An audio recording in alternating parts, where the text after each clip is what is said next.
ব্যক্তির এই নয়নটা অন্ধকার হয়ে যায়, আর ঠিকানা কোথায় হয়?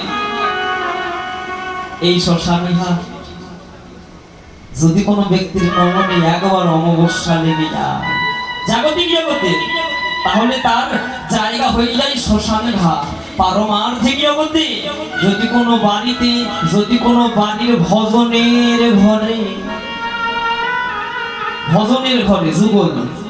যুগল ভজনের ঘরে পূর্ণিমা চাঁদ উঠবার আগে যদি অমাবস্যায় আসে,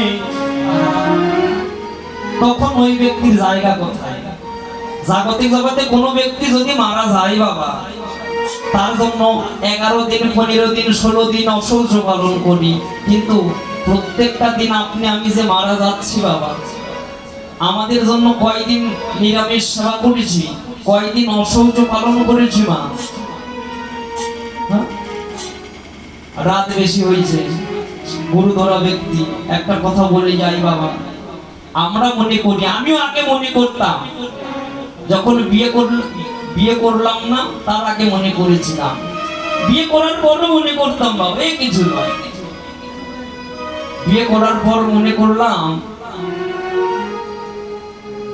সকালে স্নান করলে মনে সব শুদ্ধ।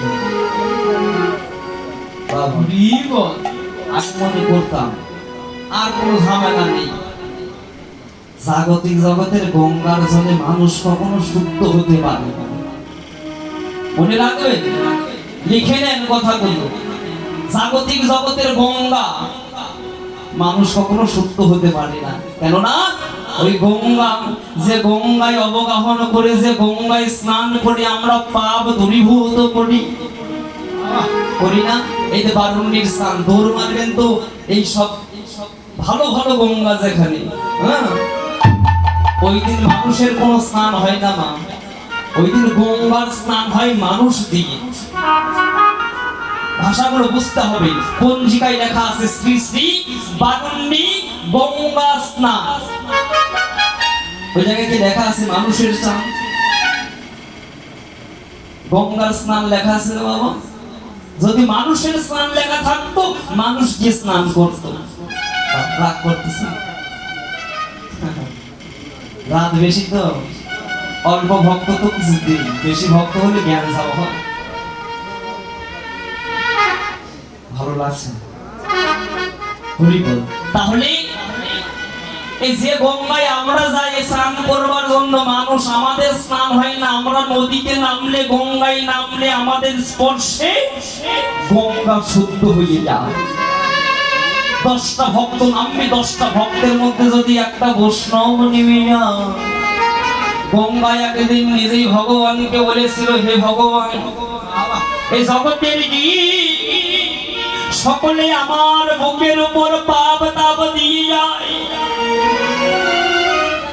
এই জগতের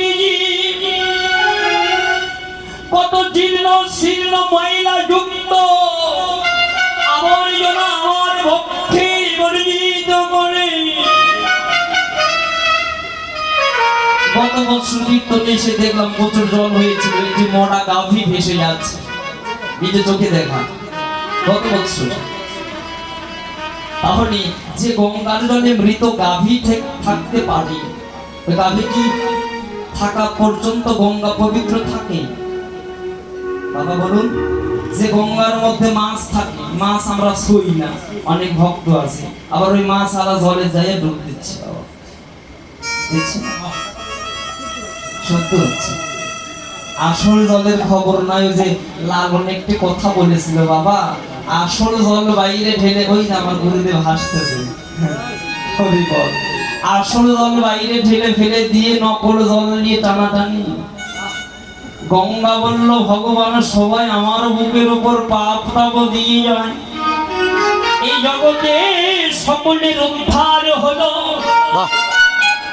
বলো বলো হে ভগবান, এই জগতে আমি কবে উদ্ধার পাবো? সকলের পাপ নিয়ে আমি তো ভারী হয়ে গেলাম। গঙ্গা কেঁদে কেঁদে বলে, বলো ভগবান, আমার কবে উদ্ধার হবে? এবার ভগবান বললেন, শোনো গঙ্গা, এই হাজার হাজার ভক্ত তোমার জলে স্নান করবার সময় যদি কোনোদিন একদিন শুদ্ধাচারী বৈষ্ণব দিয়ে তোমার জলে নামে, তুমি আর দূরে বসে থাকবে না, তোমার সমস্ত আত্ম অহংকারকে ভুলে গিয়ে তুমি বৈষ্ণবের চরণের নিকটে আসবে।